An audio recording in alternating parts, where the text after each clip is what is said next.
हरे कृष्णा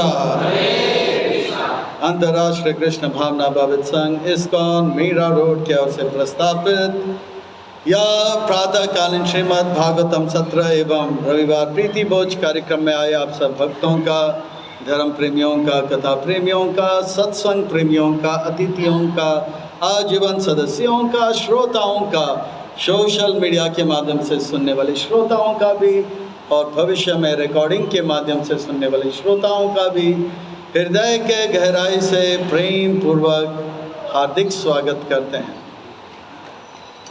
आप सब श्री श्री राधा गिरधारी जी के शुभकामनाएं स्वीकार करें, श्रील प्रभुपाद जी की कृपा प्राप्त करें। कहते हैं कि जब संसार के लोग हमें चुनते हैं तो हमें संसद में स्थान मिलता है। सही है, महाराष्ट्र के संसद में ऐसा ही हुआ है। जब संसार के लोग हमें चुनते हैं तो संसद में स्थान मिलता है, और जब श्री श्री राधा गिरधारी जी हमें चुनते हैं तो हमें सत्संग में स्थान मिलता है। तो क्या बड़ा है, संसद में स्थान मिलना बड़ा है या सत्संग में स्थान मिलना बड़ा है? कौन बोला संसद में? संसद में दुनिया के छोटे बुद्धि वाले चुनते हैं, पर सत्संग में दुनिया के सबसे बुद्धिमान व्यक्ति कृष्ण हमें चुनते हैं। तो सत्संग में आना बड़ी बात है। तो इसलिए कहते हैं कि जो राधा गिरधारी से करे प्यार वो सत्संग से कैसे करे इनका। जो प्रभुपाद जी से करे प्यार वो सत्संग से कैसे करे इनका। तो आज हम सब बड़े भाग्यशाली हैं। श्री श्री राधा गिरधारी जी के परम अनुकंपा अहेतु की कृपा से उनके छत्र छाया के आदिन आश्रय प्राप्त करते हुए चरणों में केवल हम सब सत्संग सेवा का लाभ प्राप्त कर रहे हैं। इसलिए हम श्री श्री राधा गिरधारी जी, ललिता विशाखा, जगन्नाथ बलदेव सुभद्रा, श्री श्री गौरनिताय, श्री प्रभुपाद जी, उनके परिकर सहित के पाद पद्मों पर नतमस्तक होते हुए गुरुदेव उनके चरणारविंद में कोटि कोटि वंदन प्रणाम अर्पण करते हुए यहाँ उपस्थित आप सब वैष्णव एवं वैष्णवी, भगवत चरण अनुरागी, महानुभवी भक्त वृंदों के चरणों में प्रणाम अर्पण करते हुए आप सबसे करवट निवेदन करते हैं कि दास के ऊपर ऐसे कृपा करें कि सेवा के माध्यम से हम आपको, गुरुदेव को, श्रील प्रभुपाद जी को प्रसन्न कर पाएं। तो श्रीमद् भागवतम के इस तीसरे स्कंद के इस प्रसंग में हम श्रवण करते आ रहे हैं कि किस प्रकार से जय और विजय अब बन गए हिरण्याक्ष और हिरण्यकशिपु, या हिरण्यकशिपु और हिरण्याक्ष। ये कैसे बन गए? संक्षेप में कथा ऐसा है कि वैकुंठ के दो वासी जय और विजय, जो हमारे मंदिर में भी उपस्थित है। कहाँ पे? जय इधर है तो विजय उधर है। तो ये जय और विजय भगवान के मन के बात जान गए। वैसे तो वैकुंठ में जितने भी जीव हैं उनका यह स्वभाव है कि वो तुरंत भगवान के मन में जो इच्छा प्रकट हो रहा है तुरंत जान लेते हैं। यह है शुद्ध भक्त का, उत्तम कोटि के वैष्णव भक्तों का लक्षण, तुरंत पता लग जाता है। जैसे राधा गिरधारी जी यहाँ पे खड़े हैं, उनके मन में क्या इच्छा जागृत हुआ है ये तुरंत प्रभुपाद जी जान जाते हैं। और प्रभुपाद जी जैसे शुद्ध भक्त के मन में क्या जानते उत्पन्न होता है, ये उनके प्रिय भक्त लोग सेवा करते करते जान लेते हैं, बोलने की आवश्यकता नहीं होती। तो भगवान के मन में क्या इच्छा उत्पन्न हुआ, वैकुंठ में वो सोच रहे थे सब लोग स्लो मोशन में हरे कृष्ण महामंत्र गाते हैं और बहुत ही धीरे धीरे से घंटी बजा के आरती भी करते हैं। सब कुछ स्लो मोशन में हो रहा है। तो मुझे थोड़ा सा कभी कभी बहुत ज़्यादा मीठा खाने के बाद ऐसा लगता है कि थोड़ा फीका चीज़ भी खाना है। तो भगवान के मन में ऐसा इच्छा हुआ कि मुझे वीर रस का आस्वादन करना है। तो पूरे वैकुंठ में कंपटीशन चालू हो गया। मैं जाऊंगा पृथ्वी लोक में, मैं जाऊंगा भूमंडल में, मैं जाऊंगा भौतिक जगत में और भगवान के साथ कुश्ती करूंगा। अब भगवान है, भगवान शक्तिमान है। आज हम आपके हाथ में जो बल है, शक्ति है, वो भगवान के द्वारा दिया गया है। भगवान ये शक्ति देते तो हम हिलते डुलते चलते फिरते नाचते गाते रहते हैं, और वही भगवान जब शक्ति निकालते हैं तो हम कुछ कर नहीं सकते हैं। तो वो भगवान बहुत शक्तिशाली हैं। तो इतने बड़े शक्तिशाली भगवान अगर कुश्ती करने जाए तो छोटा बच्चा तो वो कुचल जाएगा। तो उनके लिए उनके बराबर के टक्कर का कोई होना चाहिए। तो पूरे वैकुंठ में सबने कहा मैं जाऊंगा। ये वैकुंठ का स्वभाव, ये भक्तों का स्वभाव, ये है भक्त। अहम पूर्वम, भगवान की सेवा में अहम पूर्वम, मैं पहला। और असुर लोग का कैसा गुण, जब मोहिनी देवी प्रकट हुई तो जितने भी असुर थे वो एकदम से इसके पीछे भागने लगे। इसका स्पर्श मैं पहला करूँगा। अहम पूर्वम, भोग करने में अहम पूर्वम, खाने पीने में अहम पूर्वम। तो ये सब कंपटीशन में जा रहे थे। अब कौन इस कंपटीशन में खरे पड़ेगा, कौन पहला आएगा। तो वैकुंठ के वासी हैं। ये सब जो है बहुत ही सदाचारी है और बहुत ही शिष्टाचार से पालन है। पर जय विजय का नंबर लग गया। वो कैसे लग गया और क्यों लग गया? बहुत दिनों से ये प्रसंग चल रहा है। मुझे याद है कुमदास प्रभु बता रहे थे, स्कंद पुराण में वर्णन आता है कि वैकुंठ में जितने भी वैकुंठ वासी हैं वो सब नित्य पार्षद हैं। वो भगवान के वो बद्ध अवस्था से इस नित्य अवस्था में नहीं, वो हमेशा से वैकुंठ में ही निवास करते थे, नित्य सिद्ध है। पर जय और विजय वे पृथ्वी लोक से साधन सिद्ध होकर वैकुंठ में गए। यानी कि उनको पृथ्वी में लड़ाई झगड़ा का पहले से ही प्रैक्टिस था।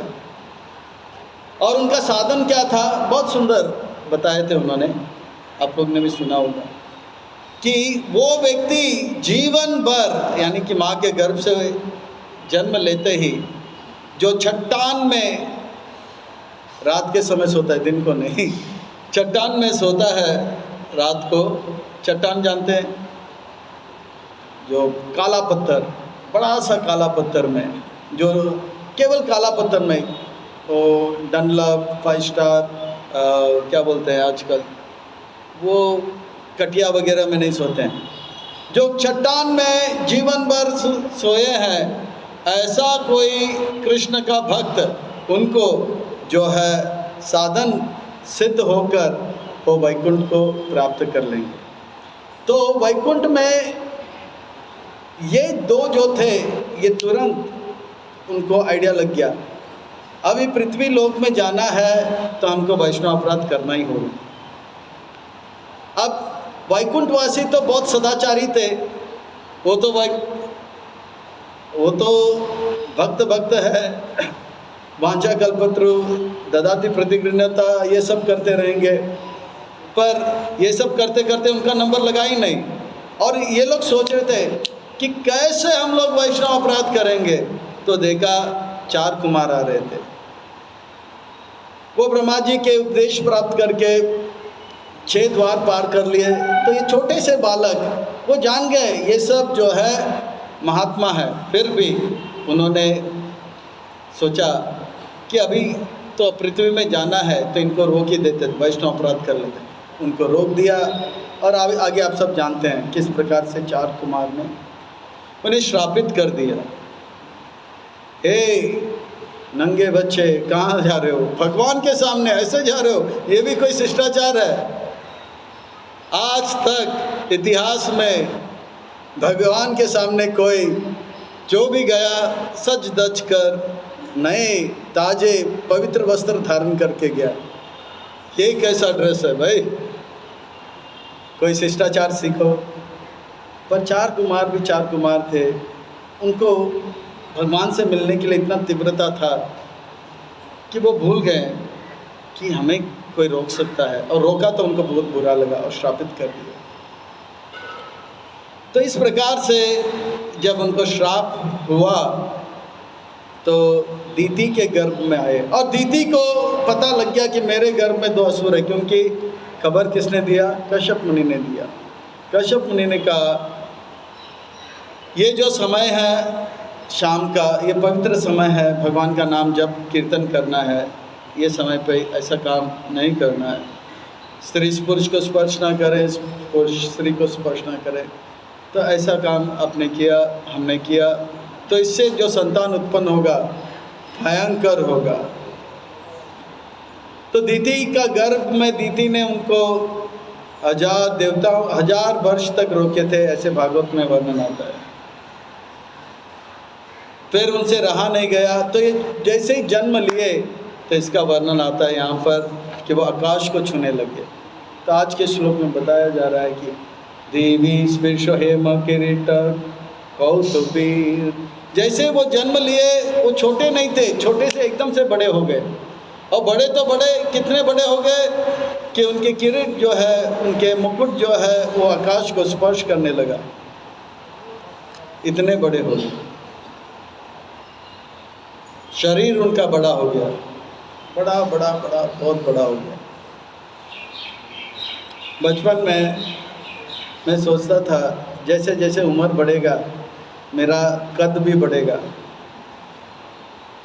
और मेरा वजन भी बढ़ेगा, और एक दिन ऐसा आएगा कि मेरा सर जो है आकाश को स्पर्श करेगा, और तब मैं इंस्पेक्टर बनूंगा और हाथ में लकड़ी लूँगा, और जो है उल्टा सीधा काम करेगा उसको मैं लकड़ी से मारूंगा। मेरा ये विचार था, ये मेरा भ्रम था कि शरीर बढ़ते जाएगा बढ़ते जाएगा, पर भगवान सबको ऐसा मौका नहीं देते हैं।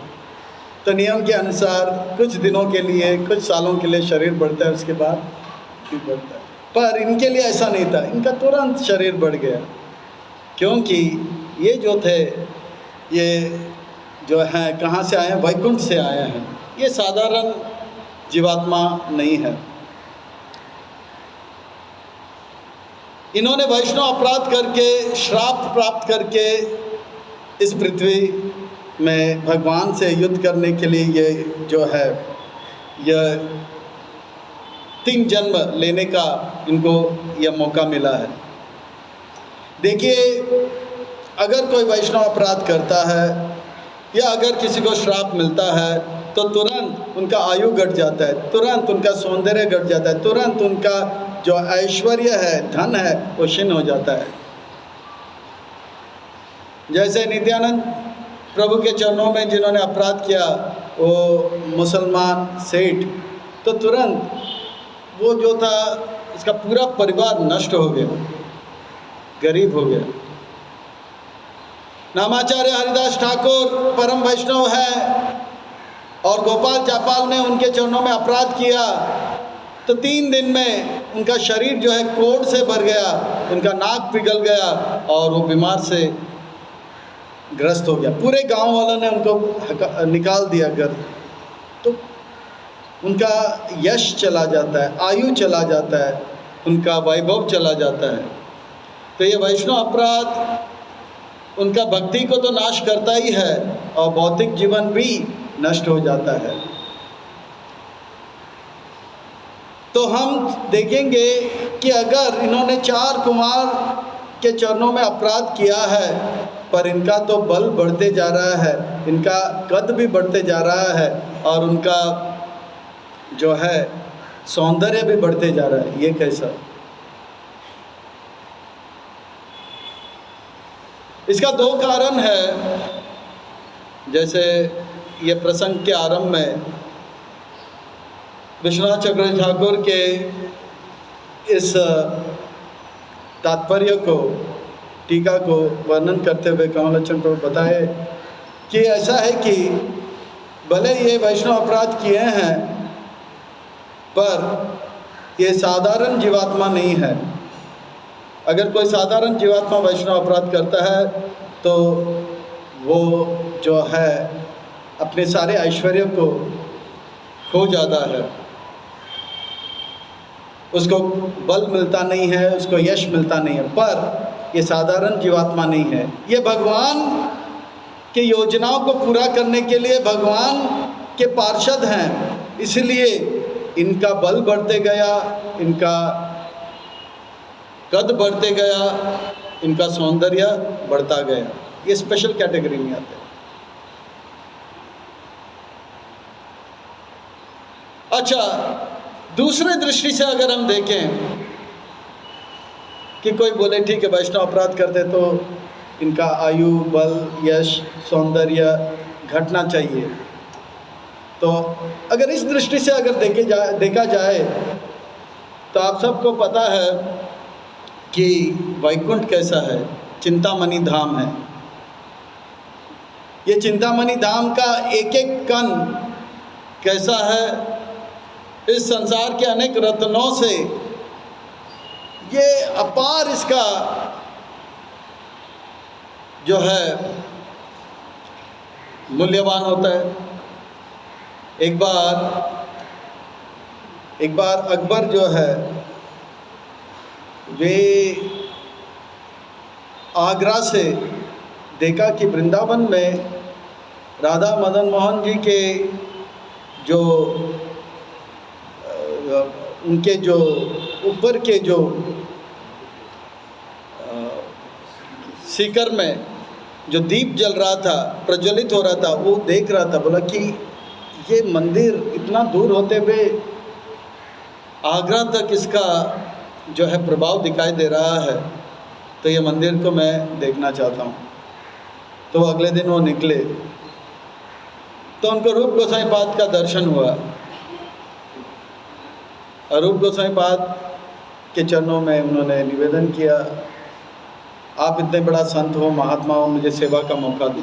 रूप गोसाई पाद ने कहा कोई सेवा आपको क्या मैं दूँ, मैं तो एक विरक्त अकिंचन एक संत हूँ, मेरे पास कुछ नहीं है। फिर भी उन्होंने निवेदन किया तो बोला ठीक है, ये जो राधा मदन मोहन जी का जो मार्जन करने का जो वॉशपेशन है उसको थोड़ा सा आप घिस लो। जिस स्थान पर लोग हाथ धोकर मंदिर आते हैं उस स्थान को आप थोड़ा सा साफ कीजिए। तो अकबर गया बादशाह होते हुए भी, रूप गोसाई पाद ने उनको थोड़ा सा दिव्य दृष्टि दिया और जैसे ही दिव्य दृष्टि दिया और उन्होंने थोड़ा सा सेवा किया, थोड़ा सा घिसने से उन्होंने देखा ये जो वॉशपेशन है उसके एक एक कण जो है, एक एक पत्थर जो है वो इस संसार के हीरे मोती और रत्नों से अपार अनंत उसका मूल्य है। ये इस संसार का पत्थर नहीं है। और ये पत्थर को, एक पत्थर को देखकर उनको ये पता लग गया कि ये जो पत्थर जो इस वॉशपेशन में लगा हुआ है, ये राधा मदन मोहन जी के वॉशपेशन में लगा हुआ है, वह मेरे पास जितने भी संपत्ति भारत में मैं लूट कर लाया है वो उसका थोड़ा सा भी 1% भी उसका मूल्य नहीं होगा। ये इतना मूल्यवान है। ऐसा अकबर को साक्षात्कार हुआ। देखिए अकबर का क्या भाग्य है, वो चिंतामणि धाम का दर्शन हो गया उनको और उन्होंने ये निष्कर्ष निकाला, एक एक कण जो है यहाँ पर ये चिंतामणि धाम का, ये पूरे पृथ्वी के रत्नों को अगर साथ में रखेंगे उससे भी मूल्यवान होगा। तो ये है चिंतामणि धाम। तो वो चिंतामणि धाम वैकुंठ है, और उस वैकुंठ से जय विजय कहाँ पे आया है? पृथ्वी में आया। यानी कि चिंतामणि धाम इतना मूल्यवान धाम से आए हैं। तो एक दृष्टि से उनका जो है, उनका जो धन है, आध्यात्मिक धन है, वो क्षय हो गया। तो उस दृष्टि से भी अगर देखेंगे तो उनका पतन हो गया। अब जो है जय विजय का जन्म हो गया। जन्म होते ही उनका शरीर बढ़ गया। तो शरीर बढ़ गया तो बढ़ गया, वे केवल शरीर पे ध्यान देते हैं। यह है असुर। जैसे मैंने पिछली बार भी बताया था, सुर और असुर में अंतर क्या है? सुर वो है जो भगवान के सुर से सुर मिलाए वो सुर, और जो भगवान के सुर से सुर ना मिलाए वो असुर। जैसे ही इनका जन्म हुआ तो वर्णन आता है कि पूरे अशुभ लक्षण पृथ्वी में पाया गया था, और ये अशुभ लक्षण को देखकर पूरे पृथ्वी में जितने भी जीवात्मा थे सब भयभीत हो गए, सारे देवी देवता भयभीत हो गए।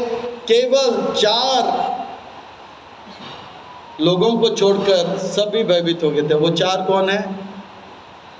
सनक, सनातन, सनंदन, सनत कुमार और कौन? सनक, सनातन, सनंदन और सनत कुमार, 4। ये 4 कुमार को छोड़कर बाकी सब लोग भयभीत हो गए। भय उनके अंदर आ गया। क्यों भय आ गया? और ये 4 के अंदर भय क्यों नहीं आया? ये 4 के अंदर भय इसलिए नहीं आया क्योंकि वो अभय भगवान के भक्त हैं और भगवान के भजन में लगे हुए हैं। हरे कृष्णा कृष्णा कृष्णा हरे हरे, हरे राम राम राम। तो ये 4 को छोड़कर सब के अंदर भय। और दूसरी बात, 4 कुमार को पता था ये 2 ये जो है पूरे सृष्टि में इतना जो है भयंकर लक्षण दिखाई पड़ रहे हैं, क्योंकि अब जय विजय का जन्म होने वाला है। अब जय विजय का जन्म होने वाला है ये इनको पता है, और साथ ही साथ ये भक्त हैं इसके। बाकी सब लोग भयभीत हो गए, सारे देवी देवता भयभीत हो गए। तो ये भय क्या है? भागवत में वर्णन आता है, भयम द्वितीया अभिनिवेश। अगर हम अद्वितीय भगवान को छोड़कर द्वितीय दूसरे भगवान को छोड़कर किसी और में अपने मन को लगाते हैं तो तुरंत भय उत्पन्न हो जाता है। इसीलिए एक महान संत गोविंदास गोस्वामी वो क्या कहते हैं? भजहु रे मन श्री नंद नंदन, अभय चरण रविंद रे। वो कह रहे हैं कि भगवान में जब तक मन लगा रहेगा तो हम अभय को प्राप्त करेंगे, क्योंकि भगवान का चरण कमल कैसा है? अभय चरण रविंद रे। वो अभय को प्रदान करता है, बाकी सब भयभीत हो जाता है। इस संसार में हर कोई भयभीत रहता है। एक चूहा बिल्ली से भयभीत रहता है, बिल्ली कुत्ते से भयभीत रहता है, कुत्ता सियार से भयभीत रहता है, सियार शेर से भयभीत रहता है, शेर हाथी से भयभीत रहता है, और हाथी इंसान से भयभीत रहता है, और इंसान कोरोना वायरस से भयभीत रहता है। सब लोग भयभीत रहते हैं। वो भय रहता है। और हमारे मीरा रोड से 6 किलोमीटर उत्तर की तरफ एक जगह है, उसका नाम है भय अंदर। बाहर सब लोग छाती खोलकर चलते हैं और बोलते हैं कि मैं यहाँ का दादा, और भय अंदर उनको भय है कि हमसे बढ़कर कोई आ जाएगा, तो इसके लिए वो जगह का नाम है भय अंदर। भय अंदर, ये भय सबके अंदर होता है, पर ये 4 कुमार जो है भय से मुक्त है, और इसलिए उनको अंदर कोई भय नहीं है। यहाँ पर ये लक्षण बताया गया था क्या क्या होने वाला है। कुछ अगर अहित होने वाला है, कुछ अगर खराब होने वाला है, तो कुछ लक्षण प्रकट होते हैं। तो सब बुरे लक्षण दिखाई पड़ रहे थे। आकाश में आंधी तूफान आने लग गया, तूफान के साथ अग्नि नीचे जो है कोयले के साथ जल जल कर नीचे आग गिर रहा था। ये गधे जो है उल्टे चल रहे थे, ये सब दिखाई पड़ रहा था। और घोड़ा जो था वो आवाज़ करने लगा तो उसके मुंह से अग्नि आने लगा। ये सब लक्षण दिखाई पड़ा।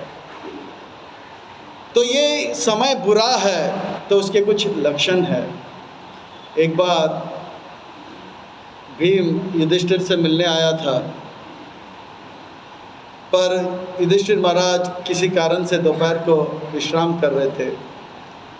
तो भीम बैठ गया था, तो एक छोटा सा व्यक्ति चिल्लाकर आया, युधिष्ठिर महाराज से मिलना है, युधिष्ठिर महाराज से मिलना है।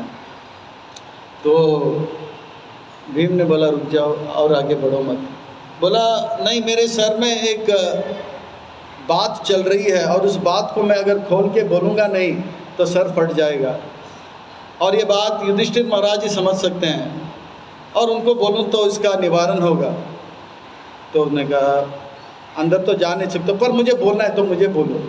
तो उन्होंने कहा कि मैंने देखा एक खेत है, उस खेत में चारों ओर जो है खेत का रक्षा के लिए जो है रस्सी बांधा गया था, तार बांधा गया था, पर मैंने देखा कि वो खेत का रक्षा करने के बदले वो जो तार है वो खेत को ही बर्बाद कर रहा है। इसका अर्थ क्या हुआ? भीम तो भीम है, उसका सर चकराने लगा, इतना सर चकराने लगा, वो हाथ से गदा लिया, बोला ऐसे फालतू प्रश्न पूछने के लिए मैं ही मिला, और मारने गया तो वो व्यक्ति भाग गया। भीम रुका था, फिर वापस वो व्यक्ति आया, बोला कि अभी मैं रुक नहीं सकता, अंदर जा सकता। भीम बोला अंदर जाओगे तो पिटाई हो जाएगा। बोला सर में और एक बात चल रहा है, कुछ बोलना ही पड़ेगा। तो भीम बोला अब मुझसे कहो। तो बोला कि ठीक है, पर पिछली बार जैसे बोला वैसा कुछ उल्टा सीधा मत बोल। नहीं पिछली बार जैसा नहीं, उससे कुछ अलग होगा। तो बोला ठीक है, अलग होगा तो ठीक है। तो बोला कि अब क्या हो गया? तो बोला मैंने देखा एक बहुत बड़ा मटका था, वो मटके में जल भरा हुआ था और 10 छोटे मटके थे। बड़े मटके का पानी 10 छोटे मटके में डाल दिया गया, पर बाद में ये छोटे 10 मटके का पानी जब बड़े मटके में डालने का प्रयास किया, वो गया नहीं, पूरा भरा नहीं। इसका अर्थ क्या हुआ? तो भीम बोला मैंने पहले ही बोला ना, ऐसा प्रश्न मत पूछो। उसका सर चकराने लगा, फिर से मारने गया, ये भाग गया। अब जो है युधिष्ठिर महाराज भी समय ले रहा था, फिर से भीम बैठा था, बोला कि आज मेरा दिन बहुत खराब है। फिर से ये व्यक्ति आया, बोला अब क्या? बोला अब कुछ बोलना है, पिछले बार जैसे नहीं। बोला नहीं, अब कुछ बहुत ही हटकर है, अब क्या है? तो बोला कि एक हाथी है, वो सुई के छेद से निकल गया, पर उसका पूंछ अटक गया। भीम अभी गदा लेके उसको मारने भागा, ये गायब हो गया। और चौथे बार ये आ गया, अभी युधिष्ठिर महाराज आ ही नहीं रहे। अब ये वो व्यक्ति फिर से आया, बोला पिछले बार जैसे कुछ मैं पूछूंगा नहीं, अब एकदम हटकर। तो बोला एक छोटा सा लड़का है, उसके पास धागा है, और उसने क्या किया, एक बहुत बड़ा पर्वत है गोवर्धन जैसा, उसको धागे से पतले धागे से बांध दिया और एक झटका दिया तो धागा जो है टूटना चाहिए, पर धागा टूटा नहीं। वो पर्वत जो है वो चूर चूर होकर एकदम रेत जैसा हो गया। इसका क्या अर्थ है? अब भी मैं बताता हूँ इसका अर्थ क्या है। इतने में भीम का आवाज़ सुनकर युधिष्ठिर महाराज आ गया और बोला कि क्या हो रहा है भैया? तो बोला पाए लागू, बड़े भैया मैं आया था कुछ पूछने के लिए, पर मैं क्या पूछना चाहे वो भूल ही गया। तो बोला क्या हो गया? वो व्यक्ति ने कुछ कुछ बातें बोला, वही मुझे याद रह गया, और मैं क्या पूछना था, मुझे क्या बोलना था, वो मैं भूल गया। तो बोला क्या हो गया, वो ऐसा क्या पूछा कि इतना बहुत गुस्से में हो? बोला बात यह है कि बोला कि एक खेत को रक्षा करने के लिए तार बांधा था, वो तार उसका रक्षा करने के लिए उसका भक्षण करने लगा। इसका अर्थ क्या हुआ? तो युधिष्ठिर महाराज के आंखें बड़े बड़े हो गए। फिर बोला एक मटका जो था 10 मटके में पानी भर दिया, पर वो 10 मटका का पानी फिर से बड़े मटके में आया तो बड़ा मटका भरा ही नहीं। इसका अर्थ क्या हुआ? भीम का आंख और बड़ा हो गया युधिष्ठिर महाराज का। बोला कि हाथी सुई के छेद से निकल गया पर पूंछ अटक गया, इसका क्या अर्थ हो गया? और आंखें बड़े हो गए। फिर आखिर में क्या कहा कि एक पतला रस्सी जो है वो अगर पर्वत को बांध दिया और झटका दिया तो पतला रस्सी टूटने की जगह पर क्या टूट गया? पर्वत चूर चूर होके जो है नाश हो गया। इसके अर्थ क्या? युधिष्ठिर महाराज के आंखें बहुत बड़े हो गए जगन्नाथ जैसे, और बोला कि पकड़ो उस व्यक्ति को जल्दी से जल्दी। क्या हो गया? क्या बात है? नहीं पहला पकड़ो फिर मैं बताता हूँ क्या है। भीम पूरे हस्तिनापुर गया और वो ढूंढते हुए भी, प्रयास करते हुए ढूंढने से मिला नहीं। अब जो है भीम वापस आया। बोला बात क्या है भैया? बोला कि ये जो है साक्षात कली है, कली का आगमन हो चुका है। बोला वो कैसे? ये 4 बातें जो है कली के लक्षण है। कलयुग में जो है पुलिस होते हैं वो रक्षक होते हैं पर वही भक्षक हो जाते हैं। एडवोकेट जो है वो रक्षक होते हैं, वही भक्षक हो जाते हैं। और डॉक्टर जो होते हैं वही रक्षक होते हैं, वही भक्षक होते हैं। पर भक्ति वेदांत के नहीं। वो हम देखते हैं लोग परेशान होते हैं, पुलिस के पास जाते हैं, रक्षा करो रक्षा करो। वो बेचारा उसके FIR लिखने के लिए जाता है, FIR लिखने से पहले 10,000 तो देना ही पड़ता है, फिर बात को आगे बढ़ाने के लिए और 10,000।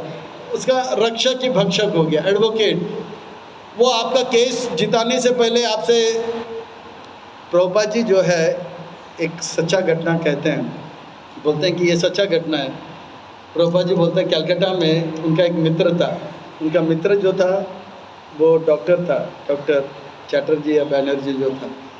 पर ये डॉक्टर चैटर्जी जो था उसने, उसके जो कंपाउंडर था उसको ऑपरेशन करने की जगह पे ऑपरेशन थिएटर में जाके उसको काट पीट के एक सूटकेस में भर दिया था और उसको लेकर गया था। तो एक पुलिस अफसर था अंग्रेज, वो देखा, वो गंगा में फेंकने वाला था, पर जिस टोंगा में वो बैठा था उसमें खून टपक रहा था, टप टप टप टप। तो ये चतुर था, फट करके पकड़ा और इसको जेल में डाल दिया। बोला मर्डर केस में। तो उनके लिए एक एडवोकेट खड़ा हो गया था। वो एडवोकेट जो था बहुत बोला कि आपका केस मैं चुटकी भर के जो है जिता दूंगा। तो बोला ठीक है, पैसा दिया। अच्छा इन्होंने मर्डर क्यों किया? तो ये कंपाउंडर जो था वो बहुत चालाक था, उसका चरित्र ठीक नहीं था। ये ऑपरेशन करने के लिए डॉक्टर ऑपरेशन थिएटर में जाता था, ये उनके बीवी के घर पे जाता था, यानी कि उनके घर पे जाता था और बीवी से बातचीत करता था। डॉक्टर को पता लगा तो डॉक्टर से रहा नहीं गया, उन्होंने एक इंजेक्शन दिया, उसको बेहोश हो गया और उसको ही ऑपरेशन कर दिया। इसीलिए डॉक्टरों के साथ कभी पंगा नहीं लेना चाहिए। तो बेचारा वो कंपाउंडर का, प्रभुपाद जी ने सच एक प्रवचन में बोले थे। अब ये जो एडवोकेट था, वो एडवोकेट उसको बोल रहा था, वो तारीख पे तारीख जा रहा था और वो जो था पैसे पे पैसे लेते जा रहा था। आखिर में बोला कि 3 दिन के बाद इनको जो है फांसी का फंदा होगा। बोला कोई बात नहीं, आपका केस इतना सिंपल है, मैं जानता हूँ वो एक क्लॉज है उसके द्वारा आप जो है फांसी के फंदे से बचोगे। और पैसा लिया और 3 घंटा रह गया और वो एडवोकेट बोल रहा है आपको मैं छुटकारा दूंगा और लास्ट में 3 मिनट था और थोड़ा सा पैसा दे दो, इस केस को मैं पूरी तरह से बदल दूंगा। सारा पैसा ले लिया, 3 मिनट का 3 सेकंड हो गया और पैसा लिया और उसको फांसी का फंदा हुआ और वो एडवोकेट ने सारा पैसा लिया, रक्षक ही उसका भक्षक बन गया।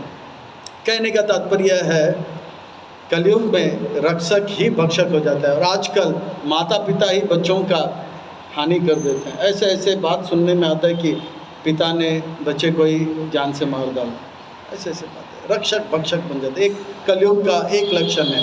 दूसरा, एक पिता 4 बेटे को खून पसीना एक करके, एक को डॉक्टर बनाता है, दूसरे को चार्टर्ड अकाउंटेंट तक, दूसरे को तीसरे को इंजीनियर बनाता है और 5वें को एडवोकेट। पर ये 4 बेटा 5 बेटा शादी के बाद पिताजी जब वृद्ध हो जाते हैं, बोलते हैं बेटा मुझे घर में थोड़े दिन रहने के लिए स्थान दीजिए। तो बोला नहीं, मैं नहीं दूंगा। उसके पास उसके पास उसके पास उसके पास, आखिर में उस पिताजी को कोई बेटा देखभाल नहीं करता है। वो आता है कहाँ पे? वृद्धाश्रम। वृद्धाश्रम। एक पिताजी 10 बच्चे को पाल पोस के बड़ा कर सकता है, पर 10 बच्चे बड़ा होकर एक बूढ़े बाप का देखभाल नहीं कर सकते। जाओ कहाँ पर? वृद्धाश्रम में। अब देखिए, शास्त्र में 4 आश्रम हैं। कौन से आश्रम हैं? ब्रह्मचारी आश्रम है, गृहस्थ आश्रम है और वानप्रस्थ आश्रम, संन्यास आश्रम। पर नालायक लोगों ने क्या आश्रम खोल दिया? अच्छा, इंद्र तृप्ति करके बच्चा पैदा होगा, उसका देखभाल जिम्मेवारी नहीं ले सकते तो अनाथ आश्रम। और जो पिताजी हमें देखभाल किया, उनका जो है जिम्मेवारी देखभाल करने का अगर नहीं ले सकते हैं तो वृद्धाश्रम। ये इंद्र तृप्ति पे आधारित ये है कलयुग का तीसरा लक्षण। दूसरा लक्षण, अब तीसरा लक्षण क्या था? हाथी जो है सुई के छेद से। इसका अर्थ क्या हो गया? तब युधिष्ठिर महाराज ने कहा बड़े बड़े कांड होंगे, करोड़ों अरबों में पैसा निकल जाएगा, और जिन्होंने ये कांड किया है वो स्विट्जरलैंड में घूमता रहेगा, और जिन्होंने पॉकेट मारा है उसको पुलिस पकड़ेगा, झापड़ मारेगा और पुलिस स्टेशन में भर्ती करेगा। हाथी निकल जाएगा, पर छोटे मोटे चोर जो है वो जेल में फंस जाएगा। हो रहा है ऐसा। एक बहुत बड़ा एरोप्लेन कंपनी का मालिक, विजय माल्या है उसका नाम, अरबों खरबों को गायब करके घूम रहा है, और यहाँ पे जो मोबाइल चोरी किया वो जेल में फंस रहा है। अच्छा, और आखिरी में बहुत बड़ा पहाड़ है, उसे खींचने से रस्सी टूटना चाहिए पर पहाड़ टूट गया। उसका अर्थ क्या है? वो भी एक कमज़ोर बालक। इसका अर्थ यह है कि कलयुग में मान लो कि एक पहलवान है, उसने पर्वत को हिलाया, ये एक बात है, पर एक कमज़ोर बालक भी अगर पतला रस्सी लेकर हल्का सा पहाड़ को झटका देता है तो पहाड़ चूर चूर हो जाता है, नाश हो जाता है। तो ये पहाड़ है पापों का,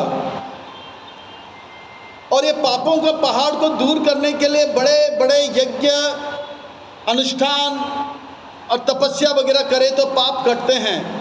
पर कलयुग में केवल एक छोटा सा भी बच्चा, यानी कि जो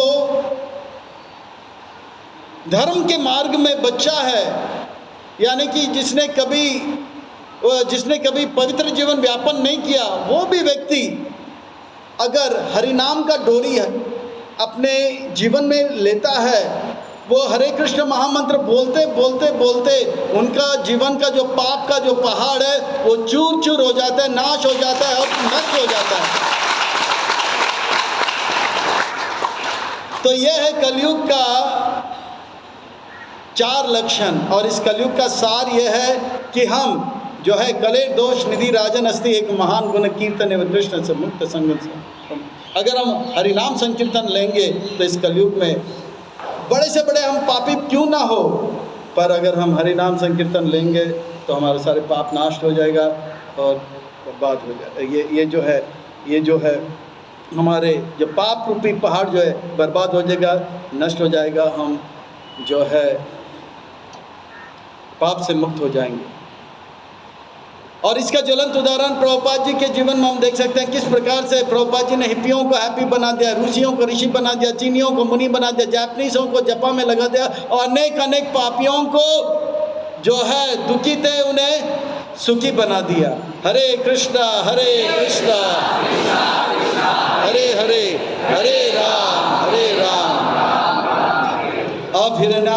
और हिरण्यकशिपु के शरीर का वर्णन हो रहा है। वो शरीर में जोर दे रहे हैं। जो शरीर के ऊपर जोर देता है वो होता है असुर, और जो भगवान को प्रसन्न करने के लिए जीता है वो होता है सुर। वो असुर जो होता है उनको कुछ पता नहीं होता है कि जीवन का लक्ष्य क्या है। वो तो जीने के लिए जीता रहता है, और जीने के लिए क्या करता रहता है? खाते रहता है, खाते रहता है, खाते रहता है। उनको पता नहीं खाना किस लिए चाहिए। वो सोते रहता है, सोते रहता है, सोते रहता है, उनको पता नहीं सोना किस लिए चाहिए। उनको जीवन का लक्ष्य पता नहीं है कि हमें क्यों खाना चाहिए, हमें क्यों सोना चाहिए।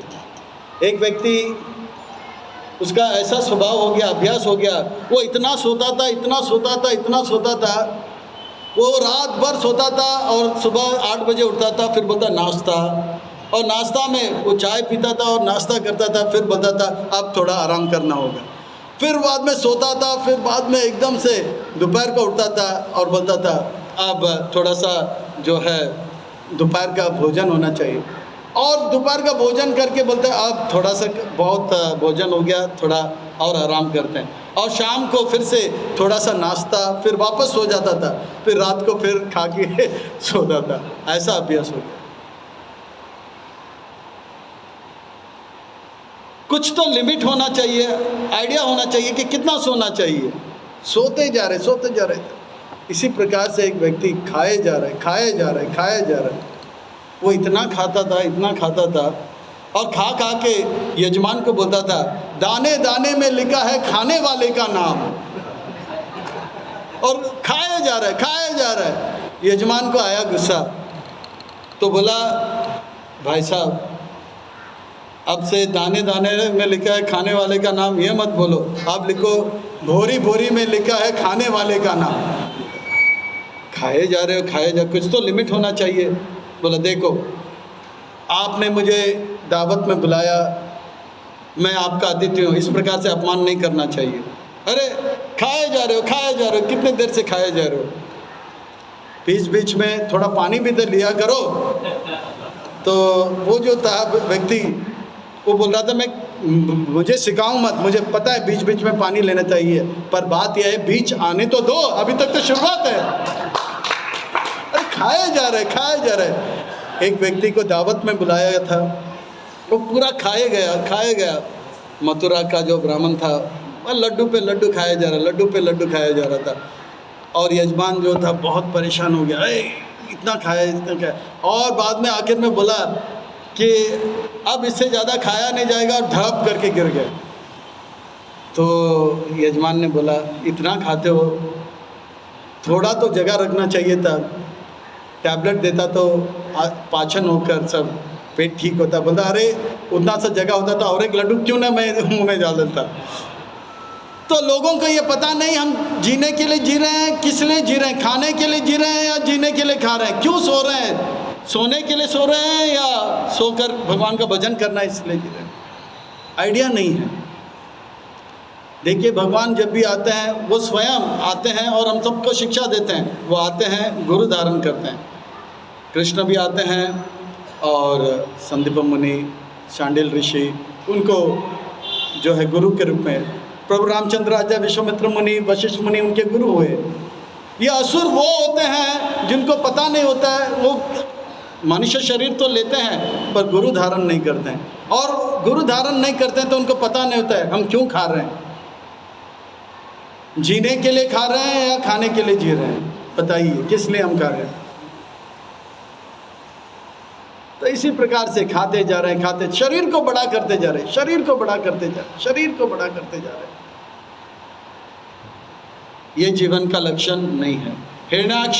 हिरण्यकशिपु का शरीर बढ़ते जा रहा है। भारत के जो वासी हैं उनके लिए चैतन्य महाप्रभु का ये संदेश है।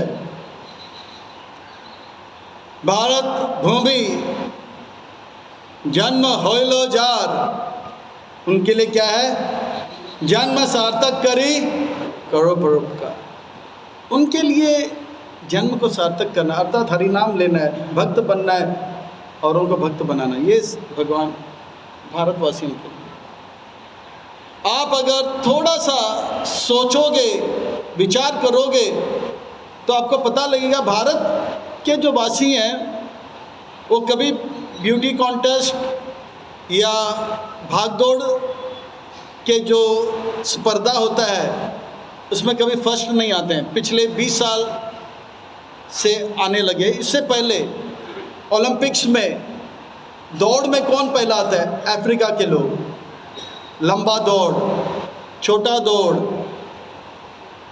हाई जंप, वेट लिफ्टिंग, इससे कभी इंडिया कभी फर्स्ट आया है? नहीं। भारतवासियों का शरीर ऐसा नहीं बना है कि वो दौड़ करें, रेसलिंग करें। भारत के जो वासी हैं running race, long jump, high jump, javelin throw, shot put, इसमें कभी उनका नंबर लगा ही नहीं। सही बात है। सोचिए, पिछले 20 साल से पहले आप अगर रिकॉर्ड देखोगे तो भारत का कोई सदस्य ओलंपिक्स में गोल्ड मेडल लिया नहीं है। खास करके लंबा दौड़, छोटा दौड़, ये सब, लंबा चलान, चीता जैसा, कंगारू जैसे बहुत ऊपर जंप मारना, ये सब जानवर की जो है प्रवृत्ति है। तेज जोड़ना, ये भारतवासी उसमें कभी नहीं। भारतवासियों का अगर शरीर है तो आप देखोगे 6 फुट नहीं, 5 फुट 6 इंच या 6 फुट से थोड़ा कम। बाकी ये लोग 6 फुट 6 इंच, ये वो अट्टे कट्टे तगड़े होते हैं। भारतवासियों का शरीर अगर हम देखेंगे तो फिट है केवल और केवल भगवान का भजन करने के लिए। हरे कृष्णा कृष्णा कृष्णा हरे हरे, हरे राम। भारत भूमि मनुष्य जन्म हो जा। बाकी यूरोपियन के शरीर देखोगे वो दौड़ में अच्छे होंगे, लंबा जंप, कंगारू जैसे, चीता जैसे, स्पीड में भागना, ये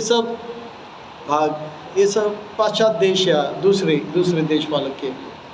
तो हम सब खास करके भारतवासियों के लिए, खास करके भारत भूमि में जन्म लेते हैं वो बहुत ही भाग्यशाली हैं। हमें चाहिए कि ये मनुष्य शरीर को प्राप्त करके ये जाने कि हम गुरु धारण करें, हरिनाम को धारण करें, अच्छे भक्त बने, प्रभुपाद जी के ग्रंथ को पढ़ें और इसे औरों को समझाएं, ग्रंथों को वितरण करें, औरों को भक्त बनाएं और प्रभुपाद जी के ख्याति को बढ़ाएं और संस्था का प्रसार में भाग लें, अच्छे भक्त बनकर औरों को भक्त बनाकर अपने जीवन को सार्थक करें। इसलिए भारत में मनुष्य शरीर लोगों को मिला है। तो हम सबको चाहिए कि हम जो है भारतवासी अगर हम हैं तो अच्छी तरह से मनुष्य शरीर को प्राप्त करके गुरु की आज्ञाओं को पालन करते हुए अच्छे भक्त बनकर औरों को भक्त बनाकर अपने जीवन को सार्थक करें। यह है सुर। अगर मनुष्य शरीर प्राप्त कर ये सुविधा को हम खाने पीने में लगा दें और शरीर को बढ़ाने में लगा जाए तो हिरण्यकशिपु के प्रवृत्ति जो है हमारे अंदर बढ़ने लगेगा। सुर असुर ये जो है ये शारीरिक लक्षण भी हो सकते हैं और ये मन का विचार भी हो सकते हैं। अगर हम भगवान के अच्छे भक्त बन गए, भगवान को प्रसन्न करने के लिए हमारा मन जो है हमेशा भगवान को प्रसन्न करने के लिए लगता रहेगा तो हम सुर में माने जाएंगे। अगर भगवान से हमारा मन हटकर शरीर का पोषण करने के लिए हम कार्य करते जाएंगे तो हम असुरों के श्रेणियों में आ जाएंगे। तो ये सुर असुर सतयुग में दूसरे प्रांत में होते थे, दूसरे लोक में होते थे।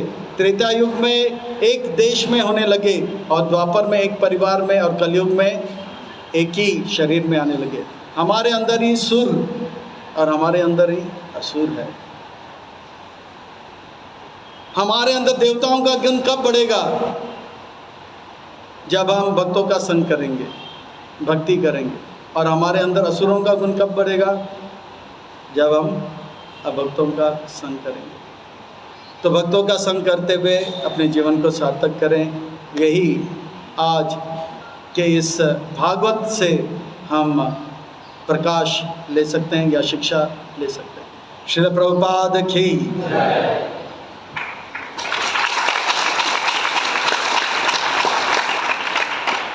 किसी का कोई प्रश्न है तो पूछ सकते हैं।